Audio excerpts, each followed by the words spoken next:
देखिए, ऐसा नहीं है कि बारूद के ढेर पर सिर्फ कोचिंग इंस्टीट्यूट्स बैठे हैं, पूरी दिल्ली बैठी है। जिस दिन दिल्ली में बड़ा भूकंप आ गया, पूरी दुनिया में ऐसी त्रासदी नहीं हुई होगी जितनी यहाँ होने वाली है। एक गलती हुई समझने में, मैं पूरे देश से, पूरे समाज से माफी मांगता हूँ कि हाँ, वो गलती हुई। बीती 27 जुलाई को दिल्ली के ओल्ड राजेंद्र नगर की राव आईएएस कोचिंग सेंटर के बेसमेंट में 3 छात्रों की दर्दनाक मौत ने कोचिंग मंडी का कड़वा सच एक बार फिर समाज के सामने ला दिया। इसी बीच इन कोचिंग सेंटर्स की पहचान से जुड़े चर्चित चेहरे जैसे अवध ओझा और डॉक्टर विकास दिव्य कीर्ति को लेकर छात्र सवाल उठाने लगे। सोशल मीडिया पर छात्र इस मौन पर भी तंज कस रहे थे। हालांकि घटना के 3 दिन बीतने और दृष्टि आईएएस कोचिंग सील होने के बाद छात्रों में खासी पहचान रखने वाले डॉक्टर विकास दिव्य कीर्ति ने आखिरकार चुप्पी तोड़ते हुए अपना पक्ष रखा है। साथ ही अपना पक्ष देरी से रखने पर अफसोस जताते हुए जनता से माफी भी मांगी है। आइए सुनते हैं उन्होंने क्या कहा। एक गलती हुई समझने में, मैं पूरे देश से, पूरे समाज से माफी मांगता हूँ कि हाँ, वो गलती हुई, आगे वो गलती नहीं होगी। मुखर्जी नगर में जो कोचिंग सेंटर है उसको एमसीडी ने उसका बेसमेंट सील कर दिया था। बच्चे आपके जितने भी स्टूडेंट्स हैं वो दोनों कोचिंग सेंटर मुखर्जी नगर में हो चाहे करोल बाग में हो, वहाँ पे प्रोटेस्ट कर रहे हैं। कुछ बच्चे कल रात को आपके घर के सामने पे पहुँच गए हैं। बच्चों में बहुत आक्रोश है, वो जस्टिस चाह रहे हैं। कहीं ना कहीं आपको ये भी लगा है कि दृष्टि आईएएस से कोई चूक हुई है। बिल्डिंग सेफ्टी नॉर्म्स के मामले में जितनी शिद्दत से हम कोशिश करते हैं, मुझे भरोसा है कि वैसी शिद्दत कहीं आपको नहीं मिलेगी। अगर आप चाहेंगे, मैं भी आपको अपने व्हाट्सएप में एक चीज़ दिखाऊंगा। हमारे पास एक, आप, मुझे नहीं पता बाकी इंस्टीट्यूट्स क्या करते हैं, मैं अपना बता रहा हूँ आपको। 2 महीने पहले, 3 महीने पहले हमने एक वैकेंसी निकाली, क्योंकि हमने 1.5 साल पहले एक डिविजनल हेड रैंक का ऑफिसर बनाया अपनी कंपनी। डिविजनल हेड हमारे यहाँ सीनियर मैनेजमेंट का पार्ट है, जो केवल सेफ्टी देखेगा बिल्डिंग्स की। उसका एक ही काम था, बिल्डिंग की सेफ्टी देखना। जनवरी 2023 में हमने एक व्हाट्सएप ग्रुप बनाया, मैं उसका मेंबर हूँ। उस ग्रुप का काम क्या है, 16 पॉइंट्स उसमें लिखे हुए हैं, जिसमें एक लिखा हुआ है कि मैंने चेक कर लिया है कि सारे दरवाजे खुले हैं, फायर एग्जिट साफ़ है, उसमें कोई बाधा नहीं है, छत के दरवाजे खुले हुए हैं, कोई इमरजेंसी होने पर बच्चे बाहर निकल सकते हैं। सब 16 पॉइंट्स हैं उसमें। ये 16 के 16 पॉइंट्स पे हमारी हर बिल्डिंग के बिल्डिंग इंचार्ज को रोज़, ये मैं महीने की बात नहीं कर रहा हूँ, रोज़ की बात कर रहा हूँ, एक अपडेट डालना होता है कि मैंने ये सारे 16 पॉइंट चेक कर लिए हैं, ये सारे ठीक हैं। अगर इसके बाद भी कोई दिक्कत आती है तो मैं इसके लिए ज़िम्मेदार हूँ। ये रोज़ होता है। आप अगर व्हाट्सएप मेरा देखना चाहेंगे, इसके बाद देखिएगा। और ये हर बिल्डिंग के लिए रोज़ होता है। इसके अलावा 3 महीने पहले हमने एक वैकेंसी निकाली, 2 महीने पहले ज्वाइनिंग हुई मई के अंत में, एक ऐसे व्यक्ति की जिसका नाम ही है फायर एंड सेफ्टी ऑफिसर। उनका काम क्या है, वो 14 साल से बड़े बड़े मॉल, बड़े बड़े हॉस्पिटल्स में, फोर्टिस जैसे हॉस्पिटल में, एम्बियंस जैसे मॉल में फायर एंड सेफ्टी काम कर चुके हैं।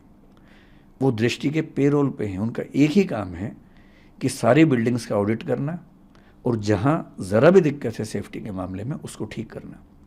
उनके अंडर हमने फायर मार्शल्स नियुक्त किए हैं अपनी बिल्डिंग्स में, ताकि कभी फायर की दिक्कत आए तो नॉर्मल स्टाफ ट्रेंड है। हमारा नियम है कि जब भी कोई स्टाफ ज्वाइन करता है, MTS मल्टीटास्किंग स्टाफ जो होता है, 7 दिन के अंदर उसकी फायर ट्रेनिंग होती है। और इसके अलावा अब हम फायर मार्शल हर बिल्डिंग में अपॉइंट करें, ताकि कभी फायर हो जाए, क्योंकि वो ट्रेंड हैं, बहुत ज़्यादा सीख के आए हैं, तो वो तुरंत आग बुझा देंगे, जबकि बाकी लोग शायद उतना तुरंत ना बुझा सके। हर क्लासरूम, हर ऑफिस में फायर एक्सटिंग्विशर्स हमने लगा रखे हैं, जो लगातार रिफिल होते हैं। मैं चाहूँगा कभी आपको मौका मिले, अगर आप सर्वे कर सकते हैं, दिल्ली या दिल्ली के बाहर हमारी किसी भी शाखा में जाइए, किसी भी क्लासरूम में जाइए, किसी भी बिल्डिंग में कम से कम 2 एग्जिट ना हो तो मैं ज़िम्मेदार हूँ। हम ऐसी बिल्डिंग रेंट पे लेते ही नहीं जिसमें फायर एग्जिट ना हो।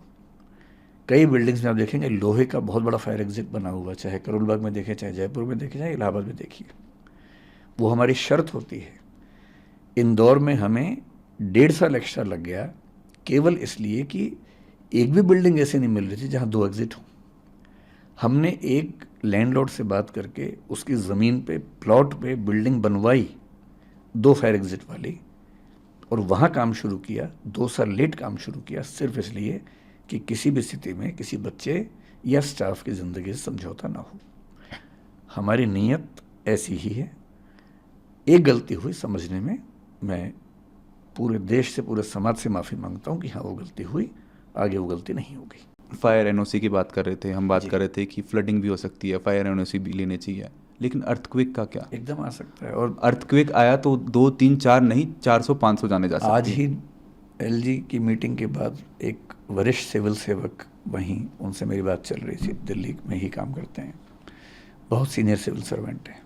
उन्होंने मुझसे अनौपचारिक बातचीत चल रही थी मैत्री वाले भाव से, उन्होंने मुझसे जो बात कही, जो बात हम समझते हुए, उन्होंने कहा कि ये वाटर वाली बात, फायर वाली बात पे हमारा फोकस है क्योंकि ये दिक्कतें दिख रही हैं, दूर होनी चाहिए।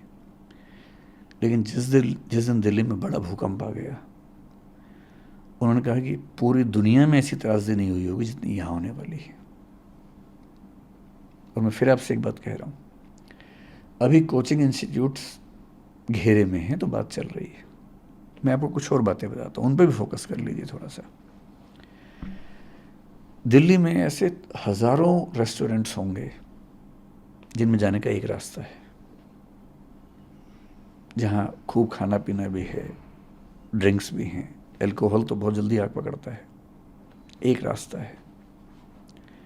शाम के समय जो कम उम्र के बच्चे हैं, 80, 100, 150 बच्चे वहाँ पर होते भी हैं, डांस भी कर रहे होते हैं, कभी कभी स्मोक भी कर रहे होते हैं।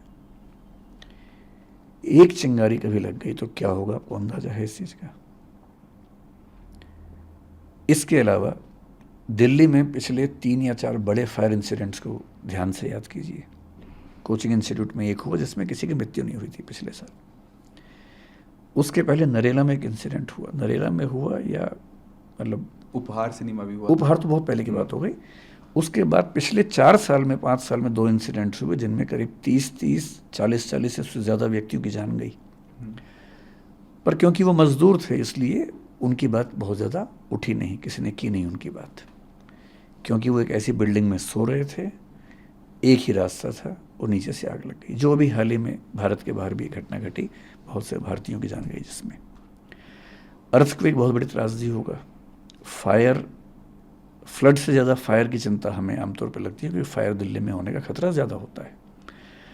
और पुराने जो बाज़ार हैं, चांदनी चौक हो, कोई बाज़ार हो, छोटी छोटी गलियों में जब आप ऊपर चढ़ते हैं एक दुकान में जहाँ 1 लाख साड़ियाँ टंगी हुई हैं, जहाँ 50 सैकड़ों महिलाएं साड़ी खरीद रही हैं, भगवान ना करे कभी कुछ हुआ तो क्या होगा? बहुत सारे प्रश्न हैं। दिल्ली का विकास बहुत सिस्टमेटिक सिटी के रूप में नहीं हुआ, चंडीगढ़ की तरह से नहीं हुआ है। 1962 के मास्टर प्लान में उन पुराने इलाकों को एग्जम्पशंस दी गई हैं ताकि वहाँ बिजनेस हार्म ना हो।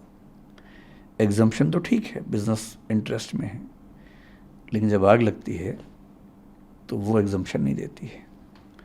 तो मैं जो विनम्र निवेदन करना चाह रहा हूँ कि ऐसा नहीं है कि बारूद के ढेर पर सिर्फ कोचिंग इंस्टीट्यूट्स बैठे हैं, पूरी दिल्ली बैठी है। बहुत कम ऐसे संस्थान हैं, स्कूल है, कॉलेज है, यूनिवर्सिटी है, अस्पताल है, उनको ज़मीन मिलती है। मीडिया हाउसेस को ज़मीन मिल जाती है, बाकी लोगों को ज़मीन नहीं मिलती है। कोचिंग इंस्टीट्यूट्स को सरकार ज़मीन नहीं देती है, उनको खुद खरीदनी होती है, खुद रेंट पे लेना होता है, महंगे रेंट पे लेना होता है। फिर हर डिपार्टमेंट के साथ कम से कम ये ध्यान रखना होता है कि छोटी सी बात पे कोई हमला ना हो जाए। तो पक्ष सबका है, उनका भी है, और अच्छी बात है कि अगर हम एक स्थायी समाधान की ओर बढ़ें, मुझे उम्मीद है कि इस बार कुछ ना कुछ स्थायी होगा। गौरतलब है कि दिल्ली के ओल्ड राजेंद्र नगर में हुए हादसे के बाद छात्रों का विरोध प्रदर्शन जारी है। फिलहाल गिरफ्तार किए गए आरोपी को कोर्ट ने 14 दिन की न्यायिक हिरासत में भेज दिया है। गृह मंत्रालय ने इस मामले की जांच के लिए एक हाई लेवल कमेटी भी बनाई है। इस कमेटी को 30 दिन में रिपोर्ट सौंपनी होगी। इसके अलावा दिल्ली के एलजी की तरफ से हादसे में जान गंवाने वाले तीनों बच्चों के परिवार को 10 लाख रुपए की आर्थिक मदद का ऐलान किया गया है। ब्यूरो रिपोर्ट, इंडिया पब्लिक खबर। फिलहाल इस खबर में अभी के लिए बस इतना ही। इस खबर से जुड़ी तमाम लेटेस्ट अपडेट्स और देश दुनिया की बाकी खबरों के लिए बने रहे इंडिया पब्लिक खबर के साथ। हमारे YouTube चैनल को सब्सक्राइब करें, बेल आइकन दबाना बिल्कुल न भूलें।